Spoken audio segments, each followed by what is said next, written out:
Hello and welcome to the Mindset Coach podcast, the show where coaches and coaches-to-be tune in to learn how to integrate mindset coaching tools and neuroscience-based techniques into their practice and grow and scale a coaching business they love. I'm your host, Lara Young, founder of the Mindset Coach Academy, author of 52 Adventures to Change Your Life, award-winning business owner, coach and coach trainer. Tune into this podcast each Friday, free on all the podcasting apps, and click to subscribe so you never miss an episode. And remember, mindset is everything.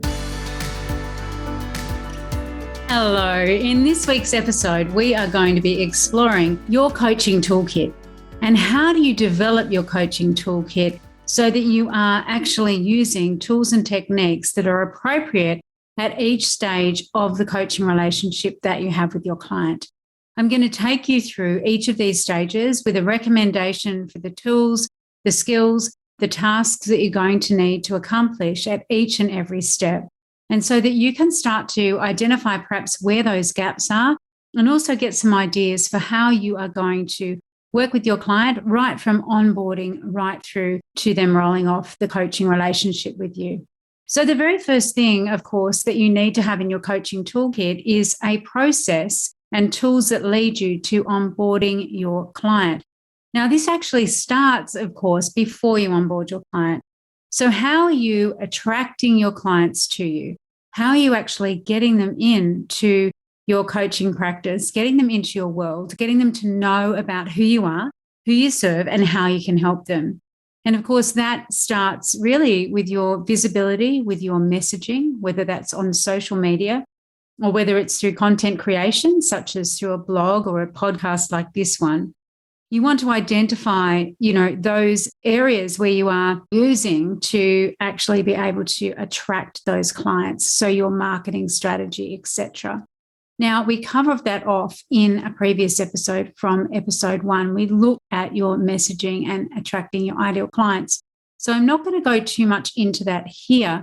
But what I am going to let you know is that when you are doing that, part of that attraction strategy is having a way for your clients to contact you and to engage with you. Now, that may be simply through booking a call with you. So you're going to need a calendar system for them to be able to do that. So something like Calendly or Acuity. You're also going to need to be able to use a system like Zoom, for example, which enables you to have a call with your client, be able to see them face to face, and engage in that conversation with them. You may also, as part of that process as well, have a lead magnet, so something that they can download or access, whether that's a brief video training, whether that's a checklist that you've provided. And again, we go into this in more detail in a prior episode. What you really want to be doing is looking at, once they've downloaded that content that you've provided, once they've experienced that lead magnet, whether it's, as I said, a checklist or a video training or a webinar, then you actually want to, from there, have a series, a nurture sequence in your emails that further gives your clients information, insight, and builds that real connection and relationship with you so that they do know that you're the person to help them. And you're giving advice, you're giving ideas, and you're really following up with them and nurturing and building that relationship. So in order to do that, of course, you're going to need a CRM system, which is a term that basically means that you're going to need a way to capture their emails and then to be able to email them as a list. So there are many options for this. There are many email providers that enable you to do this. So for example, MailChimp, ConvertKit, ActiveCampaign, Infusionsoft. There are a range of different tools available, all with varying levels of complexity. And it's a matter for you to investigate and choose the one that is best going to suit your business. Now, some of those have landing pages included. A landing page is where your client, as the name suggests, lands once they click on a link that you've provided. And then that provides them in turn with information about the lead magnet, about maybe it's where they download the download, maybe it's where they start watching that video. So you're going to need something that is going to be able to then enable them to input their email address. Something like lead pages, you can do it on your website. And a lot of these CRM systems or email systems have landing pages integrated, so you can use those. And there are plenty of tools available. The ones I've mentioned so far, you can do a quick YouTube search on for training on any of those And all of those systems all have training inherent in them, included with them when you purchase them, when you sign up to use. And many of them also have a free trial period as well. A lot of you listening will already have your CRM set up. You'll already have your lead magnet or your opt-in for clients to start to get to know you, or prospective clients to start to get to know you. So once they do become a client, so once you either have a discovery call with you, which is an opportunity for you to get to know each other and have that conversation, then what you're going to want to do is to create a really strong rapport from the very, very beginning when they sign up with you as well. So I like to have a couple of different types of contracts with my clients. So, there's the standard kind of legal contract, which outlines the coaching relationship, outlines all the legal terms around payment and also what happens if someone misses a session, etc. So you've got that side of it. You've also then got, and what I like to send out is another contract, and it's sort of like the relationship contract between you and your client. It's setting out what your expectations are of them and what they can expect back from you, that they are going to be giving, their 100% commitment to it, that they're all in, that they really do want to do the work and achieve those goals. And it's a lovely way to actually set up that relationship, and they sign it and you sign it. And it's this dual commitment to working together in a way that is really about helping them to achieve the goals that they've established for themselves, or the goals that you will work with them to establish. And so doing that is, it's really powerful because it signs like a psychological contract with you and the client as well. Other things that you can be doing at that onboarding stage, things like sending them perhaps a welcome gift, sending them something small that is related to the work that you're doing. There are a lot of fantastic things out there on the market. You can send out journals, for example, if your clients are going to be journaling during their work with you. You could send out some cards like the You Are Enough coaching cards that our alumni and one of our faculty members, Nicholas Semple, has created. Send out any kind of thing that is related, like a book that's related to the work that you're doing, just so that it really starts that relationship off in a lovely way. I know some people send candles, for example, and I send a welcome kit here to my Mindset Coach certification students as well, which includes a number of different things that are going to help them with their training and with our work together. It's just a nice thing to do, right? And it just really enhances that relationship that you have with your client.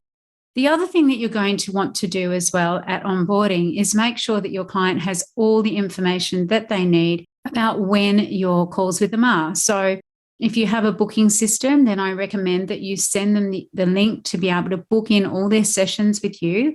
That then enables you to manage your diary and for them to know exactly when it is that you're going to be working together. Let them know any pre-work as well that you want them to do as well. And that may be in the form of a tracker, for example. So a lot of times coaches will use things like trackers for, depending on the type of field that you're in. So if you're a nutritionist, for example, you may want your clients to fill out a food tracker for 7 days before they start working with you, so that you've got a clear idea of the food that they're taking in, so that you can better diagnose some of those protocols. You may want your client to complete another type of tracker, like a tracker for social media. So if you're a social media coach, you may want them to actually gather all of that information and track what they're doing on social in the 7 days or 21 days before you start working together. You may also want them to provide you with the insights from social media as well. So what's happening there, so that you get a clear picture of where they're at. If you're a business coach, you may want them to do some preparation for you around sending you the links to their website. You might want to know more about the packages. You might want to know more detail, for example, about the financial standing of their business. You might want to know more information about what's happening at the moment in terms of their sales, which packages are selling, which aren't selling. So depending on what type of coach you are, there are a lot of different things that you can do as part of this onboarding process to get your clients straight away following your instructions. And by that, I mean, if you ask them to complete a task, to prepare something in advance of your first coaching session, and they do it, then you know that that's a reinforcement then of the commitment that they have to working with you. None of the tasks we ask our clients to do are ever arbitrary. They're always designed with a specific purpose in mind. So when you do this, make sure that as you're onboarding, you're gathering information or having your clients do tasks that are really relevant to the work that you're going to be doing together, and that really form that foundation, that habit building foundation of your client paying attention to those things, if those things are really relevant and important in terms of the goal that they come to you to want to achieve. So the next thing, which is very closely aligned to your onboarding, is your diagnostic phase. Now, the diagnostic phase can comprise some of the elements I've just spoken about. So you want to know where your client is now. That's the diagnostic phase, essentially. We want to know where our client is now. We want to know where they want to go to. And we really want to have a clear snapshot of where that is. So part of that diagnostic phase could be, as I say, getting all the financial data, receiving information about a food diary, what they've been eating. It may be looking at their social media. It may be looking at what they've done so far. If you're a dating coach, what have they done so far in terms of perhaps signing up for dating apps? How many dates have they gone in? Those kind of things. So we really want to know that. We also want to know, what do they think's working? Maybe what do they think is not working at the moment? So we have a clear idea from them.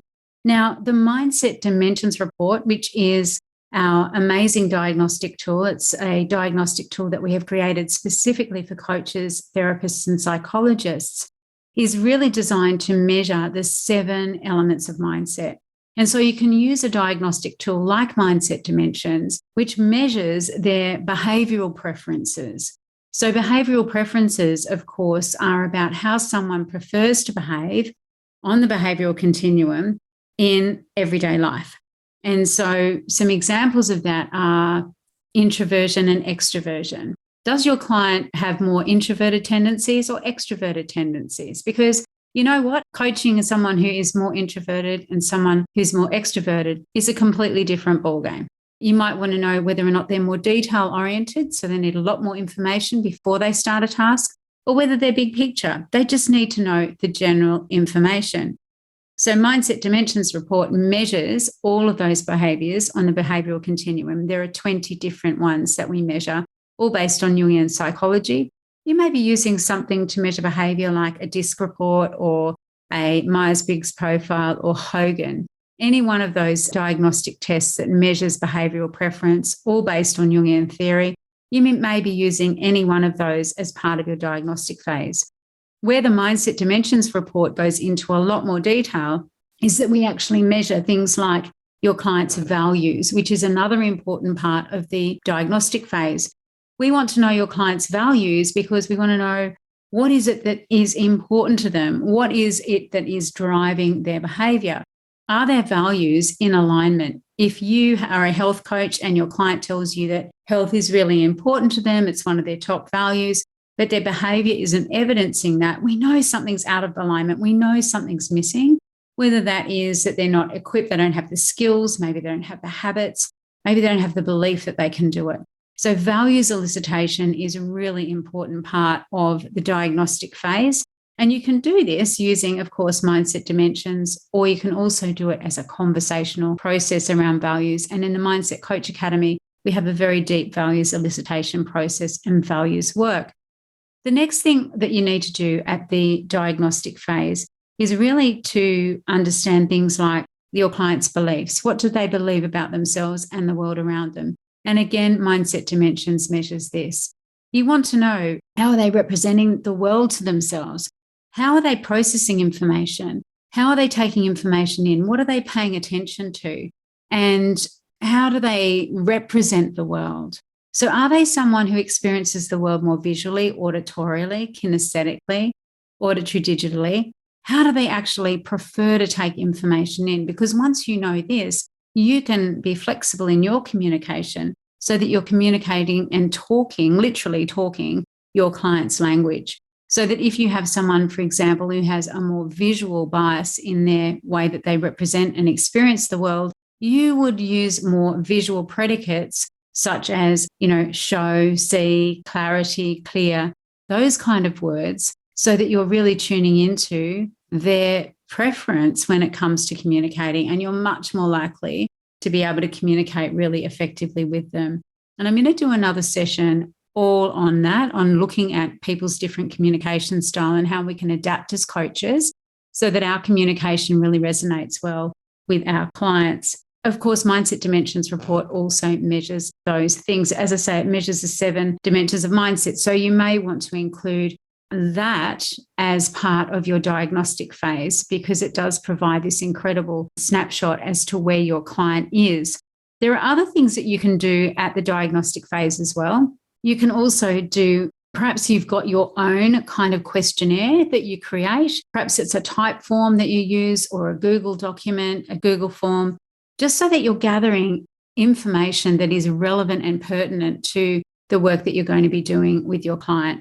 So that you've got all that in front of you and you're not just going in blind into the coaching sessions, that you have information to hand that's really going to help you and your client. Let's face it, in completing these diagnostic tools, your client's getting a whole lot of insight as well, so that you really want to be able to have that information so that you can really shape that coaching session and you know where you need to start looking really and need to start working. Of course, diagnostic phase is also supplemented by conversational diagnostics as well through a range of tools that we use to identify the client's patterns. And you can also use tools like running a detailed personal history with your client, running other kinds of questionnaires that we teach in the Mindset Coach certification, just to really know, well, where is your client now? What is happening in their life? What are the symptoms? What are the habits that they've got? What is going on for them? Diagnostic phase, so important. The next phase, of course, is once you know where they are, then you actually want to move into goal setting. What tools do you use for goal setting? And there are so many different ones. There's normative coaching models like the GROW model, for example. There's one that we use, which is very robust in the Mindset Coach certification program, because what you really want to do is you want to know what your client actually desires. What do they want in their life, in their business? And you really want to orient them, of course, towards what they do want rather than away from what they don't want. And we talked about this in our last episode of season 2 of the podcast. The important thing here is, of course, that you are able to set goals with your clients in a way that is really meaningful for them, in a way that lights them up, in a way that is a full sensory experience. So it's not just asking what you want. It is also about asking them to talk about when do they want it, with whom do they want it, why do they want it, how do they want it, and get into real granularity and specificity about that goal. We want to put some metrics in place, of course, as well. We really want to dive deep with our clients. We want to know when they think about the achievement of that goal, when they immerse themselves into that time and place and space when they've achieved the goal, what is it that they're seeing? What are they hearing? What are they saying to themselves? How are they feeling about it? We want to have a full sensory experience. We want our clients to have a full sensory experience of the goal. We want to be able to ask sufficient questions so that we know when we immerse ourselves in it ourselves, when we visualize, when we imagine with our clients the achievement of that goal, we're super, super clear about exactly what it is, how it's going to benefit our client, really to understand their motivation for achieving the goal. Why is it that they want it? And what will it enable them to do, be, or have in their life? So you need a robust goal setting process.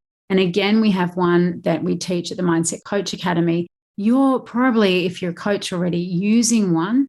Make sure as well that you are writing down those goals with your clients.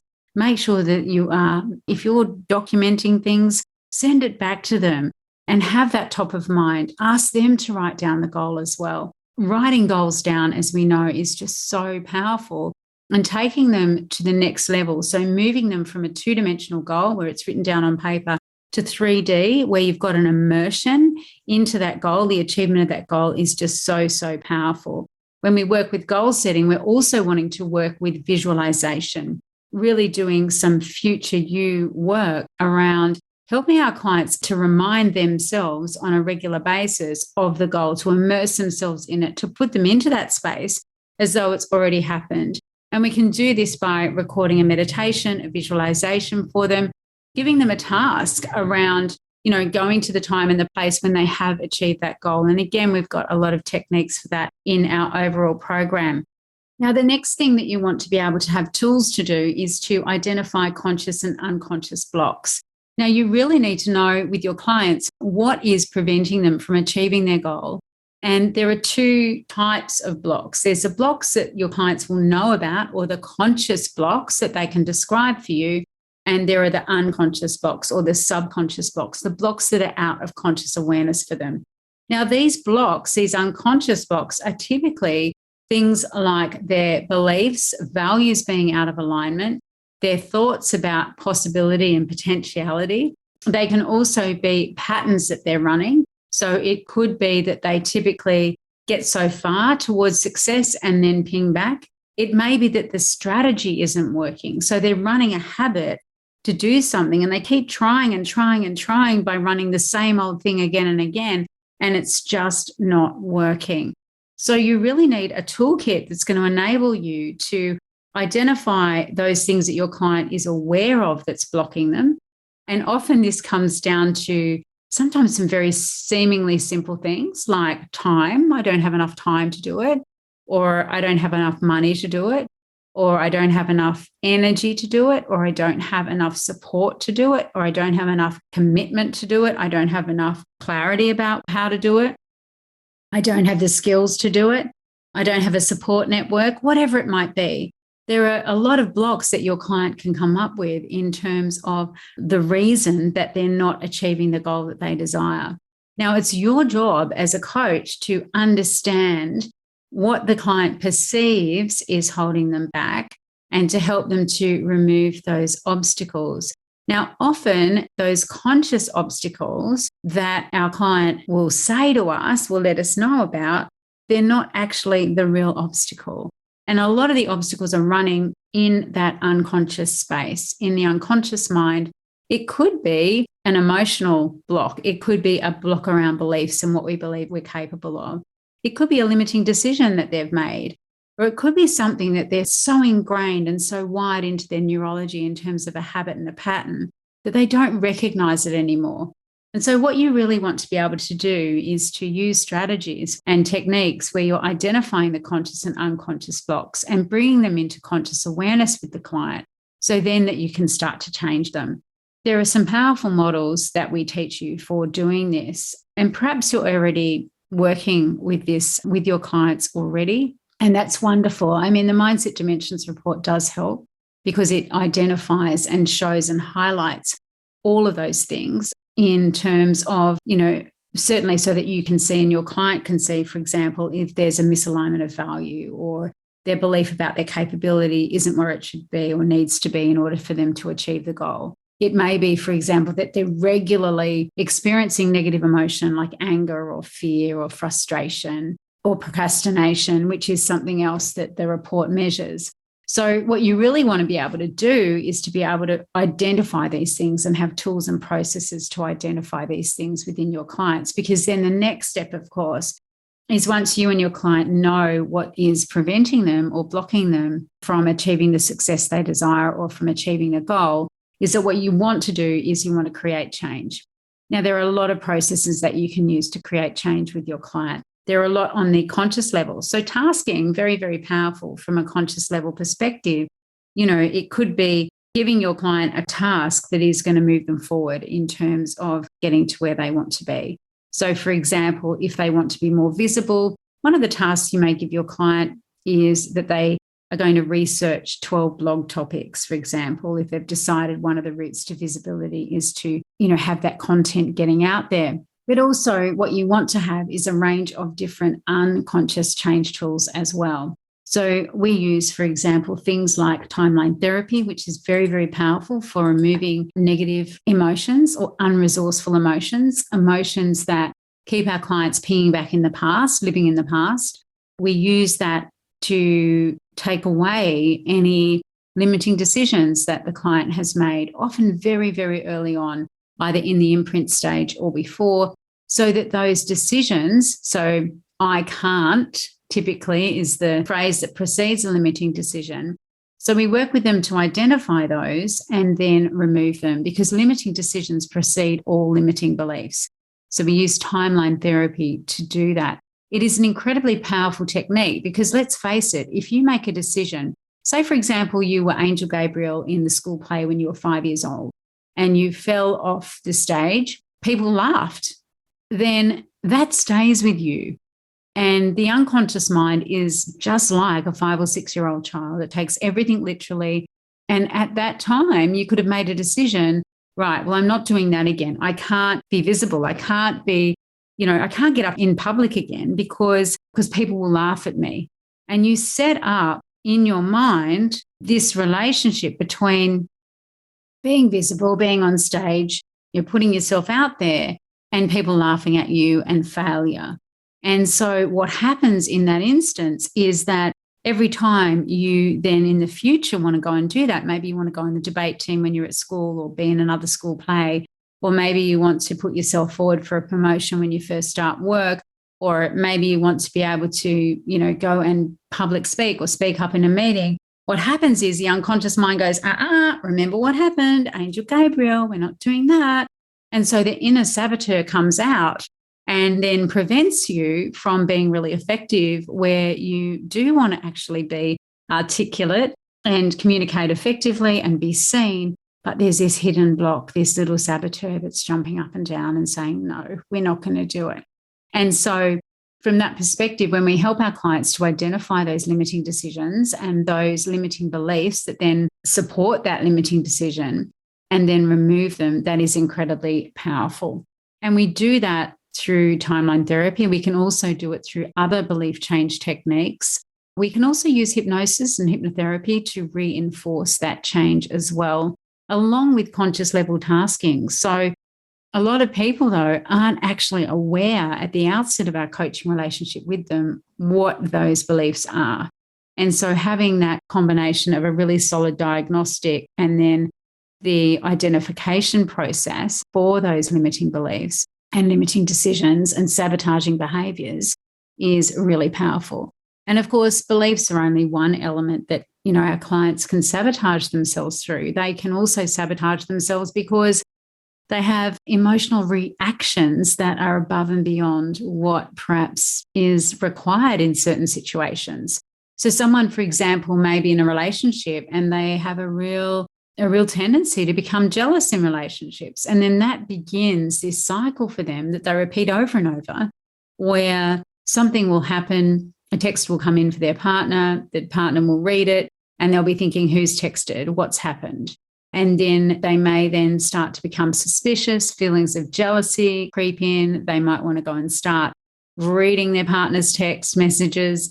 And then the downward spiral happens from there. And yet another relationship ends because of those unwarranted, unnecessary, and unhelpful, unresourceful emotions of jealousy. Or someone, for example, may be going for a promotion. They may be in middle management and they want to be promoted in their organization, but they have angry outbursts or they get frustrated and display that in a meeting. And then their managers are worried about promoting them because of their lack of emotional intelligence or their lack of emotional regulation in the workplace. So there's so many things that can actually derail our client or block our client. Habits can block our client as well. And so understanding the strategy for how our clients do things is very, very powerful. Because once we know what these blocks are, of course, we can go and change them. And we do that, as I say, through a range of different techniques. And it's really empowering for our clients when they know what the block is and then they can remove it and then see the results of that and see the direct correlation between no longer behaving in that way, no longer thinking in that way, no longer having those emotional outbursts and reactions in the way that they had before, no longer having those habits. Rewiring those beliefs and giving them new options is just so powerful when it comes to them achieving what it is that they desire. So the next thing we want to actually work with and have tools for is around energy transformation. Now, energy is really powerful. It's powerful because our emotions and the energy that we have and that we give off is really either repulsive, repellent, or it attracts people. And so being aware of and being conscious of your energy in any given moment So your vibration, what is it that you're putting out there? What are you attracting and what are you repelling is very, very key when it comes to helping our clients to achieve their goals. No one, for example, or I can't think of anyone who starts a day feeling apathetic, like they need a duvet day, from that space, from that emotion, from boredom, apathy, they don't take action, right? Without some kind of shift or change in energy, in thinking, in an emotion, ultimately, they don't do anything with that emotion. And so what we want to do with our clients is have tools to be able to help them to shift the energy, to change the emotion. Now, we use a range of processes, including emotional freedom technique, EFT. We also use some processes from neurolinguistic programming, like anchoring, for example, which is based on the stimulus response relationship to change the emotional state, in our clients so that they can then be in that space where their energy shifts and their perspective shifts, their physiology shifts, everything changes so that they can get on and do what it is that they want to do. Because ultimately, we as human beings operate most effectively when we're in the flow state. Mihaly Csikszentmihalyi, one of the founding fathers of positive psychology, created the flow process, which is, really when we think about it, have you ever had that time when you've been doing something and you've been so immersed in it that you just don't notice time passing at all because you're so engrossed and you're really enjoying what you're doing? Well, that's based on the fact that when you have a high level of challenge and a high enough level of skill to meet that challenge, you are totally absorbed in the task at hand and time just flies. Time goes by really quickly. You're enjoying it, right? You're having fun. And so what we need to be in order to get to that place is we need to have sufficient levels of motivation and inspiration and excitement so that we are able to take action.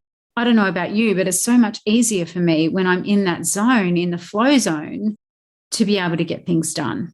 And so having tools and techniques for your clients that are going to help them to shift their energy, shift their emotional state from procrastination, for example, to motivation is so, so powerful. I teach you how to do this in the Mindset Coach Certification Program.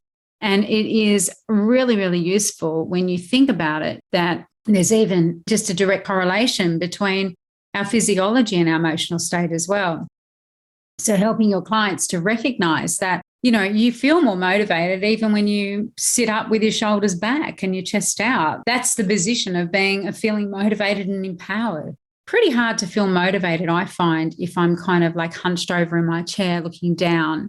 And we can replicate any emotion. We can replicate the physiology, certainly, of any emotion, and then use tools like anchoring to really embed that and to transform the way that we feel in any given moment so that it is more aligned with the emotion that we need to feel in order to be able to achieve our goals. Because we want to be in those really resourceful states of taking action and getting things done. So the next thing that you need to have is a change installation toolkit. So how are you actually installing change within your clients? So this may be through repetition. So it may be through habit formation. It may be through hypnotherapy, for example, that you give your clients a script to listen to for 21 days or 28 days, which in itself is habit forming. The idea is, of course, that you're getting people to take action. So action taking is what really helps to install that change. Once you've used some of those therapeutic interventions that I've mentioned, like NLP, timeline therapy, hypnotherapy, EFT, etc., you really want to be able to help your client to recognize that things are different. A trigger might happen, for example, and they won't run the old behavior because they have created a change. Working with you, there's been a change that's been created in the way that they respond to that trigger or the way that they previously responded, which wasn't helpful at all. So helping your clients to install that change and recognize that change is incredibly powerful. And perhaps you're already doing that. I mean, journaling is actually a great process for your clients to undertake right throughout the coaching relationship because they can then witness firsthand by reading back what that transformation has been. How are things different since they started working with you? Change installation can also happen by providing our clients and helping our clients to notice the evidence around them that things are changing. So it goes back to the very early stages where you've onboarded and used the diagnostic tools with your clients, that you can go back and actually look at the eating plan. You can look at those financials in the business. You can look at those social media metrics. You can look at how many dates they've been going on, etc. So if you set up that in the first place, then that's a great point of reference. It's a great piece in time that you can go back to and compare and contrast what the difference is. Now, sometimes those differences, of course, they can be intangible as to what's different. So, I don't know what's changed, but things have changed. And we often hear that, right? I'm doing things differently. These processes work because I no longer feel that way, or I no longer act that way or respond that way. I am responding and acting and emoting in a way that is really resourceful and powerful and productive in terms of me getting to where I want to be. And so helping your clients to recognize the evidence for change is very powerful here as well. And it can be as simple as asking them to write down what is different, what has changed. And the final thing that you're going to need in your toolkit, so we've talked about onboarding, diagnostic tools, goal setting, identifying conscious and unconscious blocks, making conscious and unconscious change, energy transformation, and change installation is tasking and accountability. Now, tasking and accountability are very, very powerful. Tasking is something that is done with design. Often I've heard of coaches who just give a task at the end of the session and don't follow up on it, or it's not really aligned to what they've been doing in that session or aligned to the ultimate goal of the coaching program. What I want you to think about as you're designing your coaching packages and as you're, creating, whether that's a group package or one-to-one or a retreat, is what are you asking your clients to do and what's the reason why? What behavior is it going to reinforce? What behavior is it going to develop? What thinking is it going to change? What thinking is it going to develop? So I want you to really think about that and structure your tasking so that it paces your client's experience, so that it further enhances their skill development as they go through that coaching process. Because when we're coaching someone, we're really helping them to create change. And we're also helping them to be equipped and feel skillful and to feel a sense of self-efficacy and confidence that they're capable of moving to the next stage. So I want you to pace out what you think your client will be experiencing at each stage of that coaching relationship. And yes, it's mind reading. The more clients you serve, the more you can start to recognize, look at this part of the coaching process. I anticipate my client's going to be here, or they'll be at the next stage, or, they'll be doing this or thinking this. And then once you know that, you can actually put in tasks that are really going to support your clients and anticipate, predict what's going to be going on for them so that you can really help them to, first of all, you recognize that, but then you help them to move forward. So whether those tasks are practical tasks like decluttering or journaling or listening to or, gathering information, doing some research related to the coaching relationship, or whether they are tasks like listening to a hypnotherapy track, noting down how their behaviors have shifted, whether they are tasks about reflection, for example, tasks to do with their energy, whatever it is, you want every task to have meaning and alignment with what the ultimate goal is and to help your clients to feel every step of the way that they are building confidence and competence in themselves. And keeping your clients and helping them to be accountable as well. If you've set up that contract, that psychological contract at the start of the coaching relationship, you can refer back to that. Keeping your client accountable is also about setting up processes in the coaching relationship that if they aren't prepared for the session, then they need to reschedule. They need to prepare. They need to have done the task before the next session. It may be that you want to introduce something like Voxer or messaging or a process whereby your client might WhatsApp you if they're struggling with any given task, rather than coming to a session and saying, I wasn't quite sure how to do it, so I haven't done it. We always want to be able to keep our client accountable. Have that relationship, that contract with each other, that I will do as I say I am going to do. And so you can help your client keep accountable by even emailing them after each session and saying, here are the key points and here's what, you've agreed to do between now and our next session. You could have a workbook that you work through. And so they know all the time where you're at in terms of that relationship. And of course, this is dependent on the sort of coaching that you do, on your niche and your ideal client. Having those little touch points that don't take a lot of time can really help to motivate and keep your client on track and accountable in terms of the coaching process so that they're achieving what it is that they desire. So have a think. What have you got at the moment in terms of onboarding tools, diagnostic tools, goal setting tools, like being able to identify those conscious and unconscious blocks, the conscious and unconscious change processes, energy transformation, change, installation, and tasking and accountability? I'd love to hear from you what you're currently using. And of course, you can take a look at everything we cover in the Mindset Coach certification program as well.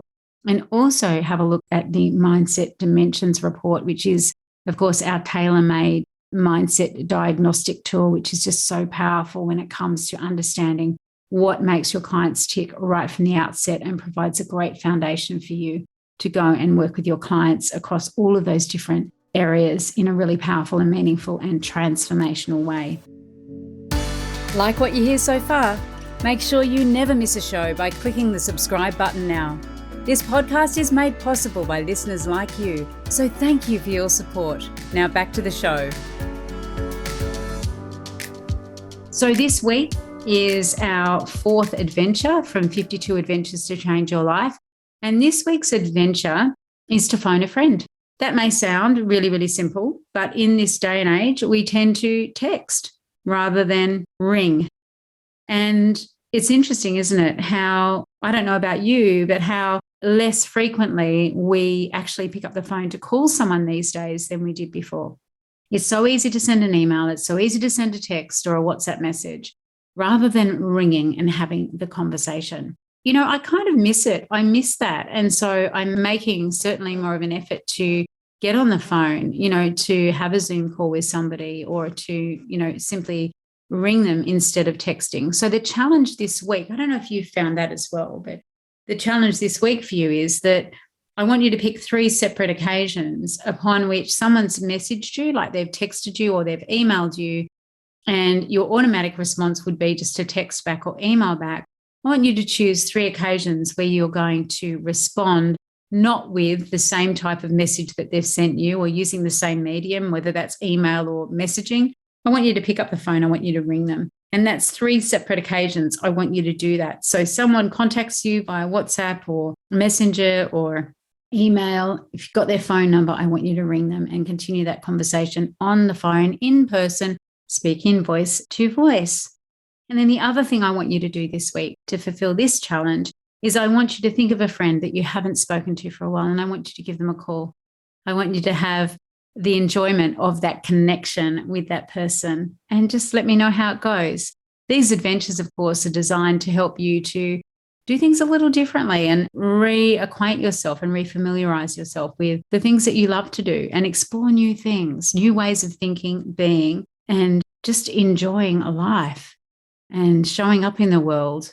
I hope you're enjoying the adventures so far. We have got 52 of them. They're going to continue right throughout the year. And if you did want to, of course, you can also purchase the book and journal that goes with it. It's called 52 Adventures to Change Your Life. It's by me, Lara Young, and it is on Amazon.